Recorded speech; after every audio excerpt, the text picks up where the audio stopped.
Alright, so on Bellringer 31, it says use the equation below to complete parts A and B. Wait, it said use the equation? So every time that you read that little phrase that says use the equation, circle it. Because use the equation, as soon as you read that, you need to know that you are just going to copy the equation that you were given down. You're just copying it down from what they gave you. Then on part A, it says, what is X when Y equals 0? So what letter am I going to erase? Which one? And what am I going to substitute in its place? 0. And then find your equal sign and dot it.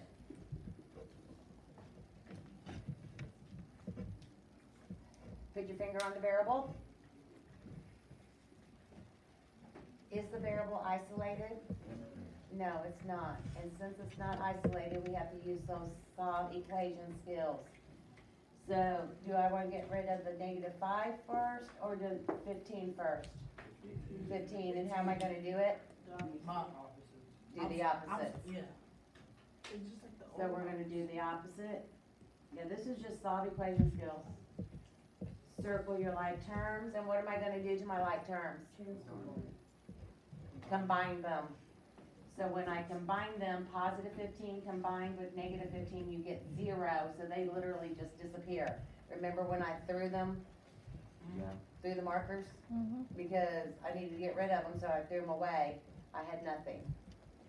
Combine my like terms here, 0 and negative 15 equals negative 15.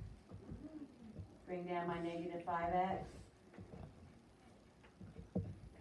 Now, is the variable isolated?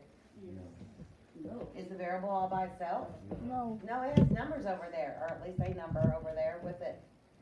So how am I going to get that negative 15 away from the x? Raven, divide by negative 5. Perfect. We gotta rip it off of that variable. We're just gonna rip it off of there by, as Braden said, dividing. So 3 equals x. Now we're done.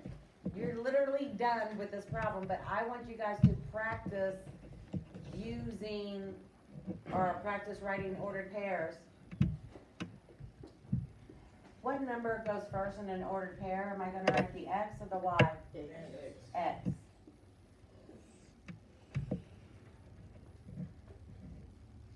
Problem B, it said use the equation, so I'm going to copy the equation down that I was given. And then on part B it says, what is y when x equals 0? So, what variable am I going to erase? The x. So I'm going to erase the x, and I'm going to put what in its place? 0. Make sure you use parentheses, otherwise it's just going to look like negative 50 instead of multiplying. Yes, sir. Oh yeah, and dot the equal sign. Thank you very much for that. You can get a treat for reminding me. In a moment, not now. Now put your finger on the variable. Is the variable isolated? So all the numbers are over here, so we don't need to use those solve equation skills. We're just going to use the order of operations. So do I need to add or multiply first? Multiply. So I'm going to multiply negative 5 and 0 is negative 5 times 0. The 5. 0. Anything about 0 is 0. And then we're going to add the 15. So technically you are done with this problem, but I want you guys practicing writing your answers in ordered pairs. As I said for problem A, which number am I going to prefer, or which am I going to put the 15. y or the x first? X. So it doesn't matter what number or what variable you're solving for, you always put the ordered pair, the x number first, then the Y. Go ahead, me too.